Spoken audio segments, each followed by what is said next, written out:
पत्रकार और छायाकार मित्रों, आज की इस प्रेस वार्ता में आप सबका स्वागत है। जैसा आप सब जानते हैं कि पलवल और होडल नगर परिषद के चुनाव पूरे हरियाणा में नगर परिषद और नगर पालिकाओं के चुनाव हैं, जिसमें अपने लोकसभा क्षेत्र में भी पलवल और होडल दोनों नगर परिषदों के चुनाव आगामी 19 जून को होने वाले हैं।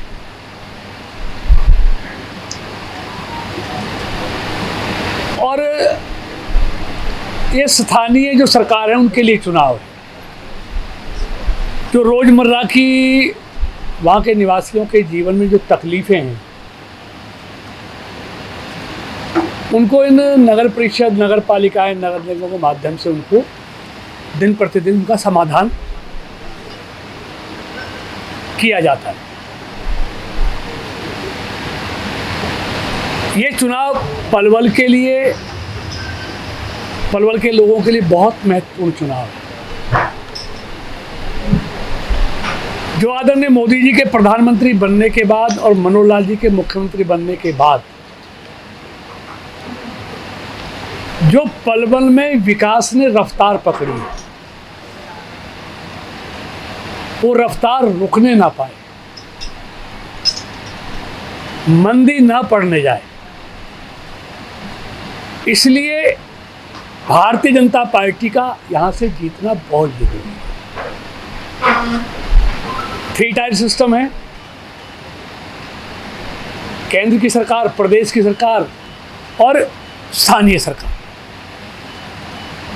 अगर तीनों सरकारें 3 टायर एक जैसे होंगे, एक विचार के होंगे, एक दिशा में चलने वाले होंगे, तो उस प्रदेश का भी, उस क्षेत्र का भी विकास तेजी के साथ। जहाँ भिन्न मतों की सरकारें हो जाती हैं, उसका हाल दिल्ली जैसा होता है।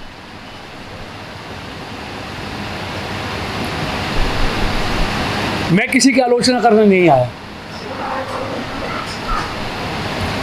क्योंकि मीडिया एक माध्यम है अपनी बात को लोगों के बीच तक पहुंचाने का।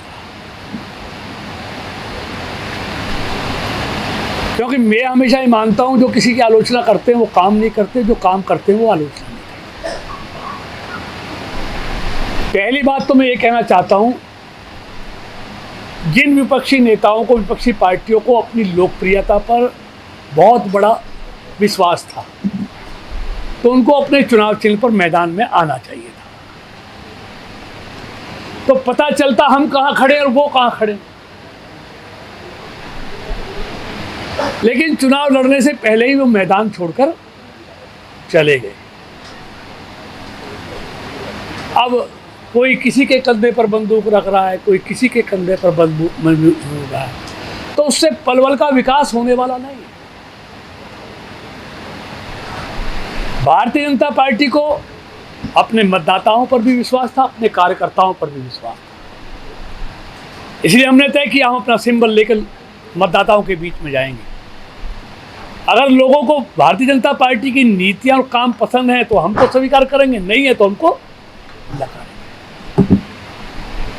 इसलिए हम, और मैं आपको यकीन के साथ कहता हूं, हमको गर्व करने के लिए दुनिया का सर्वश्रेष्ठ नेता मोदी जी के रूप में आज हमारे पास है।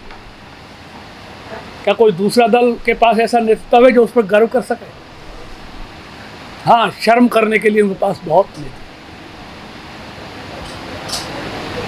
तो इसलिए मैं अब सारे कामों की चर्चा नहीं, मैं ये कहना चाहता हूँ, फरीदाबाद से पलवल आने में कितना समय लगता था, आज कितना समय लगता है, यहाँ का मतदाता अच्छी तरह जानता। मेरे कहने की जरूरत नहीं है। और एक बात पत्रकार बैठे हैं और आपके सामने ईमानदारी के साथ कहना चाहता हूँ, जो लोग कहते हैं कि एलिवेटेड पुल 6 लेन का था जब ये हाईवे का प्रपोजल बना था, मैं आपके पीछे दावा करता हूँ, या तो मैं राजनीति से संन्यास लूँगा या वो संन्यास लेंगे जो कहते हैं कि 6 लेन का था। यह एलिवेटेड पुल का उस प्रपोजल में प्रावधान ही नहीं था। ये तो सिकंदरा में प्रपोजल था, वहाँ का ये 200 करोड़ था, वहाँ एलिवेटेड बनना था। आर्कोलॉजी के कारण वहाँ दिक्कतें आई, तो उस पैसे को हमने शिफ्ट करा के पलवल, वो 200 करोड़ रुपए हमने, इसलिए एलिवेटेड पुल बना। और देखिए, प्रत्यक्ष को प्रमाण की जरूरत नहीं, तो रिकॉर्ड की बात है, आप निकाल लीजिए। तो आज पलवल जाम मुक्त हुआ है, बजाय इसकी तारीफ करने के लिए 6 लेन नहीं था, वो था, तो मैं उन बातों में नहीं जाना। ये लोग तय करेंगे कि पलवल को कितना फायदा हुआ है इस एलिवेटेड बनने से या नुकसान हुआ है, लोग तय करेंगे। ये लोगों के विवेक पर छोड़ता हूं। दूसरा, केएमपी केजीपी आपके सामने, आज ऑर्टिबल जो ऑर्टिबल रेल 5700 करोड़ की पलवल से कुंडली के लिए, नया दिल्ली फरीदाबाद मिडकोला बॉम्बे एक्सप्रेसवे, वो इस जिले से निकल रहा है। एक नया जेवर एयरपोर्ट के लिए टेंडर लग गया है, जमीन एक्विजिशन का काम शुरू गया। अगर लोकसभा से पहले वो भी, आप दिल्ली एयरपोर्ट जाओगे तो आपको 2 घंटे लगेंगे पहुंचने में, 2 लगेंगे, और जेवर पाओगे, जैसे फरीदाबाद से पलवल 25 मिनट लगते हैं, ऐसे मैं एफिडेविट देखता हूँ पलवल से जेवर पहुंचने में 40 मिनट लगेंगे, लिख लो मेरे। मतलब कनेक्टिविटी, पलवल को जाम से मुक्त करने, पेलक में हम उतार चढ़ाव बनवा रहे हैं। 1200 एकड़ में आईएमटी यूनिवर्सिटी लेके आ रहे हैं, आईएमटी इंडस्ट्री सेक्टर लेके आ रहे हैं। मेडिकल कॉलेज पलवल के लिए पास हो गया है। कोरोना के कारण हमारी अमृत योजना जो 190 करोड़ 189 करोड़ की थी, उसका काम थोड़ा डिले हुआ, मानता हूँ, लेकिन पलवल में पूरे पानी के सिस्टम को, पानी पाइपलाइन और सीवर को दुरुस्त किया जा रहा है। 2 साल कोरोना के कारण बहुत चीज़ें अस्त हुई, कामों की रफ्तार धीमी पड़ी। अब में छोटे छोटे काम, सुभाष चंद्र बोस में 17 करोड़ की लागत से स्टेडियम बन रहा है, 2-2 करोड़ 3-3 करोड़ के तो कितने स्टेडियम बन रहे हैं। 250 करोड़ की लागत से और पलवल में दूसरे विकास के काम चल रहे हैं, पार्क बन रहे हैं, कम्युनिटी सेंटर बन रहे हैं, करोड़ों की लागत से। तो मैं सबकी चर्चा नहीं, लेकिन मैं एक दावे के साथ कह सकता हूँ, मेरी बात नोट कर लेना, कनेक्टिविटी में पलवल हरियाणा का नंबर 1 सिटी होने जा रहा है। नंबर 1 सिटी पलवल होगा पूरे हरियाणा में कनेक्टिविटी। और जब पलवल की इतनी, आप आज ही देखो ना, जो लोग ताज एक्सप्रेस से जाते थे दिल्ली से, मैं रोज देखता हूँ, लोग बताते हैं पलवल का एलिवेटेड बनने के बाद आधे लोग ताज की बजाय इससे आगरा मथुरा जाने लगे हैं। और जब ये 2 हाईवे और बन जाएंगे अगले लोकसभा से पहले, बहुत जल्दी, 1.5 साल में, तो मेरा कहने का मतलब है, ये मेरे कहने से नहीं, विकास तो दिखता है, बोलता है भाई सब, किसी के कहने से कुछ नहीं। रेलवे स्टेशनों की क्या कंडीशन थी, आप फरीदाबाद पे देखते हैं, आज क्या है। ग्रामीण सड़कों की, मैं 2014 में चुनाव लड़ने आया तो ग्रामीण सड़कों की क्या हालत होती थी, आज ग्रामीण सड़कें देखो कैसी बन रही हैं, बन नहीं रही, उनको चौड़ा भी किया जा रहा है। जहाँ पुल की जरूरत है रजवाई पे, वहाँ पुल बन रहे हैं। सैकड़ों पुल बना सकता हूँ आपको, जो रजवाओं पे सैकड़ों पुल इरिगेशन ने बनाए हैं, खेत में जाने के लिए सैकड़ों पुल। नहरों को पक्का किया गया है, जो कभी पक्की नहीं थी, आज टेल तक पानी जाता है। किसानों से पूछ लो पहले कितना पानी नहरों में आता था, आज कितना पानी आता है। बिजली देने का सब वादा करते थे, दिसंबर तक पलवल के हर गांव को, मैक्सिमम गांवों को हो गई है 24 घंटे बिजली होगी, 24 घंटे। तो मेरा कहने का मतलब है, सारी बातें विस्तार से करेंगे, सब कुछ है, लेकिन ये चुनाव तय करेगा। मतदाता बहुत जागरूक है, उसको मालूम है कि पलवल की भलाई कौन सी पार्टी कर सकती है।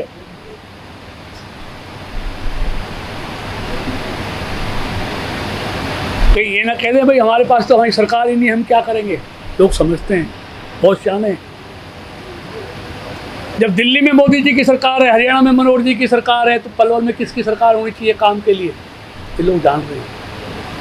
और आज आपके माध्यम से आज लोगों में मिला हूँ, मैं लोगों से मैं आज दावा करके जा रहा हूँ, याद रखना, लोकसभा चुनाव में मेरे भाई ने मुझसे पूछा, आज वही बात दोहरा रहा हूँ। 19 को वोट पड़ेंगे, 21 को काउंटिंग होगी। भारतीय जनता पार्टी का 22 को 22 को चुनाव होगी गिनती, नहीं 19 को बोल रही है, 22 को गिनती। हाँ, जब 22 को गिनती होगी तो वही इतिहास पलवल फिर लिखेगा जो लोकसभा में लिखा विधानसभा। मेरी बात याद है। बल्कि भाई आपने बात शुरू की थी कि विपक्ष के लोग सिंबल पे क्यों नहीं लड़े, तो विपक्ष के लोग सिंबल पे भी लड़ रहे हैं कुछ आपके सामने। इसके अलावा एक आपकी पार्टी के नेता थे, उन्होंने कल एक निर्दलीय प्रत्याशी को समर्थन किया और उन्होंने ये कहा है कि जो विपक्ष के लोग जिनके साथ वो लग रहे हैं उनको भी लेकर के पार्टी में आएंगे। कोई ऐसा भी तो बात चल रही है क्या? ये भारतीय जनता पार्टी असूलों की पार्टी है, ये असूलों से कभी समझौता नहीं करती। भारतीय जनता पार्टी का हर समर्पित कार्य भारतीय जनता पार्टी के प्रचार में होगा, तो कोई ताकत कोई प्रलोभन उसको तोड़ नहीं सकता। अब क्या करूं मैं उनके बारे में, क्या करूं? हमारा बड़ा भाई है, अब उसका विवेक है, उसने क्या फैसला ले लिया, मैं क्या कह सकता हूं उनके बारे में। देखिए ऐसा ये तो पार्टी तय करेगी। देखिए ऐसा है सौरभ जी, देखिए कल कर दिया, जिसके अंदर कमल का फूल नहीं है, जिसके दिल में, वो पार्टी का नहीं है। कल कर हमारे प्रभारी जी बैठे हैं। हाँ, विकास कार्य की बात करें तो पूर्व में बहुत विकास कार्य हुए हैं, तो पूर्व चेयरमैन जो इनके भारद्वाज नहीं है, क्या कार्य है कि और चुनाव प्रचार में साथ नहीं। देखिए चुनाव में तो सारे कार्यकर्ता लगे हुए हैं, मैं क्या बोलते हैं। हाँ जी, पूर्व चेयरमैन वो भी कहीं ना कहीं काम कर रहे होंगे, कहीं लगे ड्यूटी होगी उनकी भी। चुनाव में कहीं के साथ नहीं रुकते हैं, ऐसा नहीं लगे हुए हैं। वार्ड में लगे। मुकाबला पार्टी वाले समय पर किसी से मुकाबला है ही नहीं जी, भूटानी जी, मुकाबला है ही नहीं। क्या वजह है कि आपके पार्टी के प्रदेश अध्यक्ष को भी यहाँ पर आना पड़ गया, केंद्रीय मंत्री के साथ? देखिए आप भूटानी जी एक बात सुनिए, जब पार्टी चुनाव लड़ती है तो न मैं मंत्री हूँ ना वो प्रदेश अध्यक्ष है। हमारे राष्ट्रीय अध्यक्ष केंद्रीय गृह मंत्री भी हैदराबाद के नगर निगम के चुनाव में प्रचार करने जाते हैं।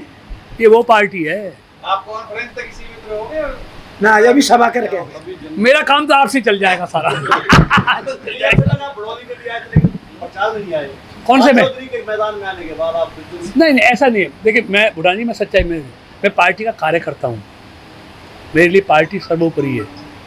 मैं कोरोना मेरे को 10 दिन रहा, बाद में मेरे को सेकंड टाइम कोरोना हुआ, मैं इसलिए बीच में आ भी नहीं पाया। फोन पे मेरी सबसे बात होती लगातार, मगर उस दिन भी जिस दिन वहाँ टिकट की मीटिंग बदल थी, उस दिन भी मेरे को बुखार था, मैं बीच में छोड़ के आ गया। मैं तो आगे मैंने टेस्ट करा पॉजिटिव। मंत्री जी कि अगर दूसरा कोई बनता है, सत्ता पक्ष का नहीं बनता चेयरमैन, तो विकास कार्यों के लिए बहाने बनाएगा। क्या ऐसी कोई नीति है पार्टी की कि अगर आपका चेयरमैन नहीं बनता तो विकास कार्य भी रोक दिए जाएंगे? नहीं ऐसा हम कभी करते नहीं बदले की भावना से, लेकिन वो बहाना लेके दिल्ली में रहते हैं, दिल्ली में लेते हैं ना कि हमारी नगर निगम में सरकार नहीं है, हम क्या करें, बीजेपी की है। वो बहाना ना ले, मैं इसलिए कह रहा हूँ। आप कह रहे हो केंद्र में भी भाजपा सरकार हो, प्रदेश में भी और यहाँ पे भी, लेकिन पिछले 5 वर्षों में पलवल की बहुत गंदगी से लेके जल भराव रहता है, हर पॉइंट पे कूड़ा है, तो ऐसा कह रहा जो पिछले 7-5 साल में हुआ, पिछले साल नाव बुलानी पड़ गई थी। देखिए बुरानी, मैं कभी ये दावा नहीं करता कि सारी समस्याओं का समाधान हो गया। मैं हमेशा एक दावा कर सकता हूँ, जो हमारी सरकार ने काम किया पिछले 8 सालों में, वो पिछले 50 सालों में किसी ने नहीं किया विकास के लिए, और ये प्रत्यक्ष है।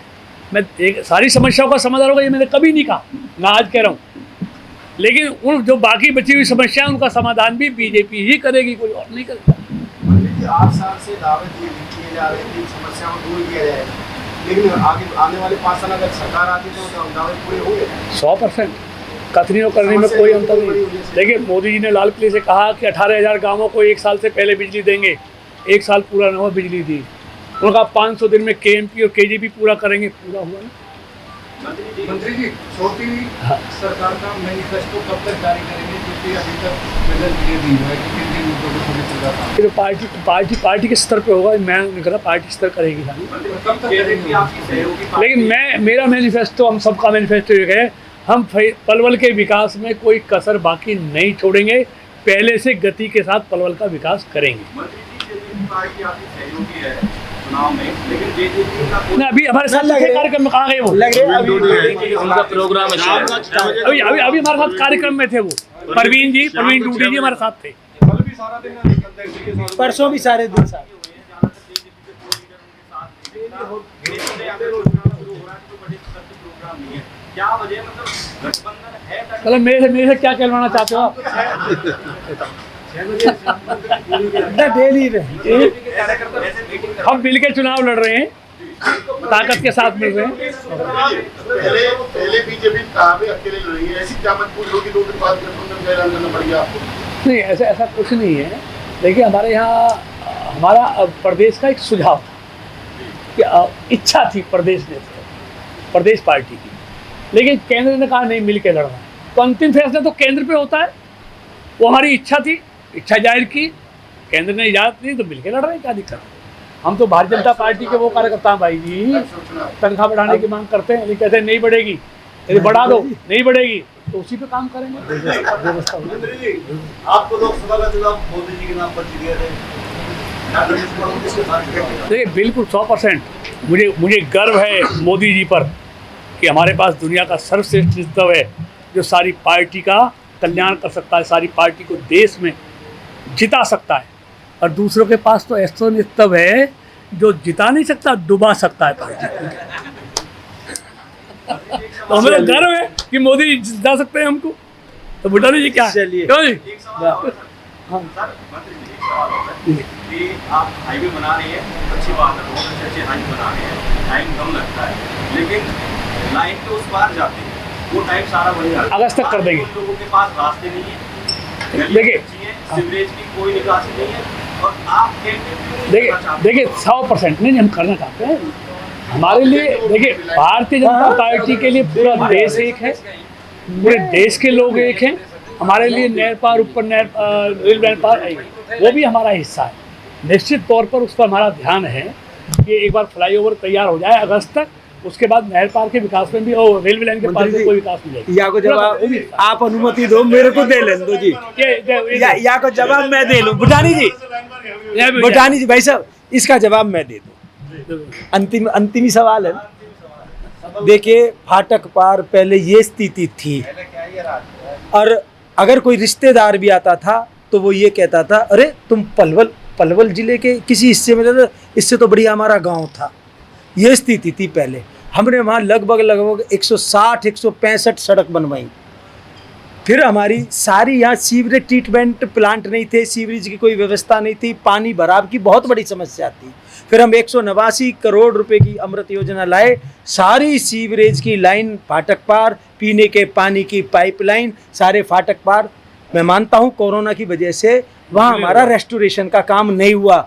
अगर आप फाटक पार जा करके देखेंगे तो मैं दावे के साथ कहता हूँ वहाँ एक कम्युनिटी सेंटर बन रहा, 5 करोड़ की लागत से एसी 90% उसका काम पूरा हो गया है। अगर जा करके देखेंगे पलवल, फरीदाबाद, गुड़गांव में भी ऐसा कम्युनिटी सेंटर नहीं होगा 1.5 करोड़ की लागत से। अब तो वो लागत और बढ़ गई है। एक हमारा स्वर्ण जयंती पार्क बन रहा है, मेरे ख्याल से पलवल जिले में ऐसा कोई पार्क नहीं होगा। अगर हम वहाँ विकास की बात करें, मैं मानता हूँ थोड़ी बहुत दिक्कतें वहाँ हैं, कुछ कोरोना की वजह से रहीं, कुछ दिक्कतें रेस्टोरेशन में, क्योंकि जब सीवरेज का वो लंबा चलने वाला प्रोसेस है, सीवरेज की लाइन, और वो इस वजह से, और उसके बाद वो सारा की सारा आज फाटक पार का एरिया वो हमारी मेन उसमें आ गया। लगता है कि हाँ वो पलवल नगर परिषद का मैं मान रहा हूँ।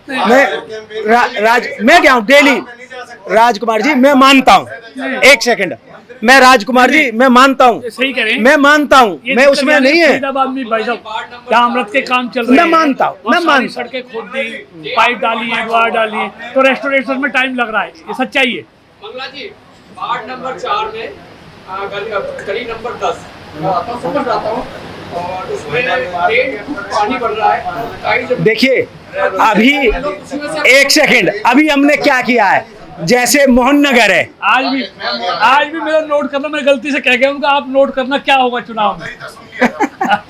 आज भी मोहन नगर में हमारा भाटिया जी पहले प्रयास ये हो रहा है कि हम मेन गलियों को बनाएं, साइड वाली दिक्कत रहेगी वो मैं मान रहा हूँ, अभी है। ये कब तक बन जाएगा? दोनों आपके साथ कहीं भी प्रचार में नहीं है, जबकि आपके मुखलाजी के चुनाव में दोनों मैदान में रहेंगे। आज कहीं दिखाई नहीं दे रहा है, क्या हो गया? देखिए ऐसा नहीं, मेरी बात रामचंद्र जी मीटिंगों में भी आ रहे हैं, रामचंद्र जी तो, और सुभाष जी भी थे, अब सुभाष जी हमारा बड़ा भाई है, कोई बात नहीं, मना लेंगे, बड़े भाई है, एक चीज का सवाल है, बड़ा भाई। सुभाष चौधरी मेरा बड़ा भाई है, मैं अपना आप बना लूंगा, चिंता मत करो, इसको क्या मतलब समझे जी? बना लेंगे उसको, आइए। उसने सहमति कुछ नाराजगी होंगी दूर कर देंगे भाई का, ठीक है ना। सर, यहाँ पे बहुत से कार्यकर्ता आपके चुनाव लड़ रहे हैं, बहुत से कार्यकर्ता आपके चुनाव लड़ रहे हैं इलेक्शन अलग-अलग वालों से, जो पहले शुभकामनाओं में सबके बोर्डों में अपने नेताओं के पोस्टर लगाते थे, आज वो पोस्टर गायब है, इसको क्या समझते? भाई देखिए, जो पार्षद का चुनाव है वो बगैर सिंबल के है, अब उसमें नेताओं के लगाना जरूरी, इसमें भी जरूरी नहीं है। हमारा तो एक ही फोटो है कमल का फूल, हमारा एक ही फोटो है कमल का फूल, लाइन पर वो लग जाए वही सफिशिएंट। जिनमें लाइट भी नहीं है। मैं उस दिन गया, मेरे पास अभी बाइक है, अगर आप देखना चाहें महिला की, घर में लाइट ही नहीं है। ग्रामीण में तो छोड़ो, देखिए लाइट की लाइन तो गई हुई है, अगर किसी ने कनेक्शन नहीं दे मोहल्ले भी है, वो लाइट भी नहीं है। देखिए अगर कोई अनऑथराइज है, लेकिन मुझे लग रहा है कि ऐसी अगर कोई ऐसी स्थिति है तो पता, मुझे लगता नहीं, मैंने देखा भी नहीं। मेरे पास तो ये है, हो सकता है। महिला बोल रही है इस बात को कि 22 साल से लाइट नहीं है मेरे घर में। कौन सा मोहल्ला, कौन सा वहाँ? ये जहाँ लास्ट टाइम आपका एमपी स्टूडेंट प्रोग्राम हुआ था, ये भाटिया जी होने, अगर इन्होंने ले नहीं रखी होगी या कहीं मीटर नहीं, हाँ कनेक्शन नहीं, ना लाइट सब जगह। भाटिया जी ना ना ना, भाटिया जी हर जगह लाइट है, मैं जिम्मेवारी के साथ कह रहा हूँ। हाँ है,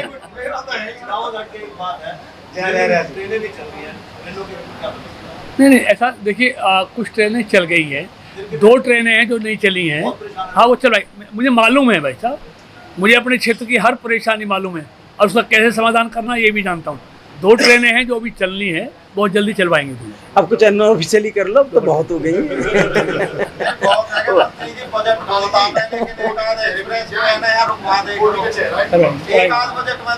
करवाएंगे।